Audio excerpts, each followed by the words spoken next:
आज इस वीडियो में ये मामला आपके सामने क्लियर करूंगा कि मुहर्रम के महीने में कुर्बानी का गोश्त खाना चाहिए या नहीं खाना चाहिए।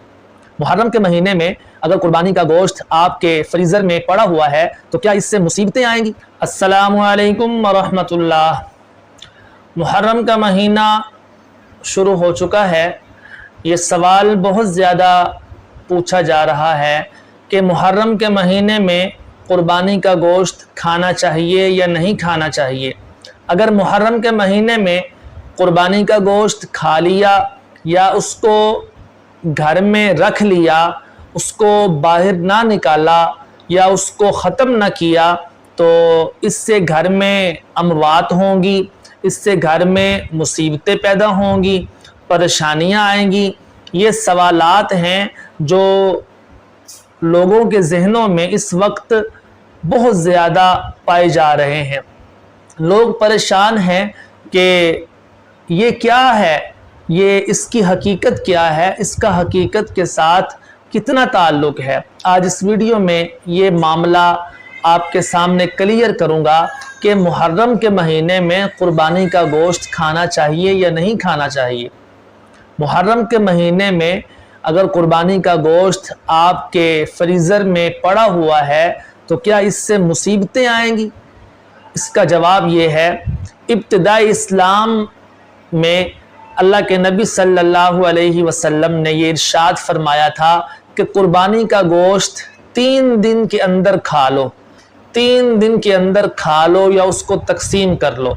फिर आहिस्ता आहिस्ता जब इस्लाम की इब्तिदा हुई, उसके बाद जब इस्लाम फैलता गया तो अल्लाह के नबी सल्लल्लाहु अलैहि वसल्लम ने दोबारा फिर ये हुक्म इरशाद फरमाया कि कुर्बानी का गोश्त जब तक चाहो, जितनी देर तक चाहो तुम अपने घर में रख सकते हो और जितना तुम चाहो खा सकते हो। जब मर्ज़ी खाओ, जब मर्ज़ी तक इसको रखो, इसमें कोई मुमानियत वाली बात नहीं है।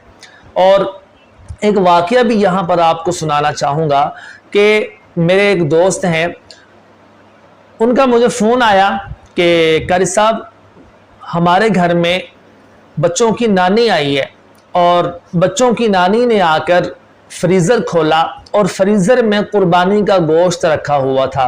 और जब उन्होंने देखा कि फ्रीज़र में कुर्बानी का गोश्त पड़ा हुआ है, वो गुस्से में आ गई, लाल पीली हो गई। ये क्या है, तुमने अभी तक कुर्बानी का गोश्त ख़त्म ही नहीं किया, चलो निकालो इसको, तुम तो बेवकूफ़ हो, तुम्हें पता ही नहीं। वो आदमी कहने लगा कर सब मैं परेशान हूँ, क्या करूँ? तो मैंने उसको समझाया, भाई कोई मसला नहीं है, आप अपनी सास साहिबा को समझाएं कि इसमें कोई मुमानियत वाली बात नहीं है। कुर्बानी का गोश्त जितनी मर्जी देर तक पड़ा हो, इससे घर में कोई मुसीबत नहीं आती, कोई अमवात वाक़या नहीं होती। ये लोगों की अपनी बनाई हुई बातें हैं, इनका हकीकत के साथ कोई ताल्लुक़ नहीं है।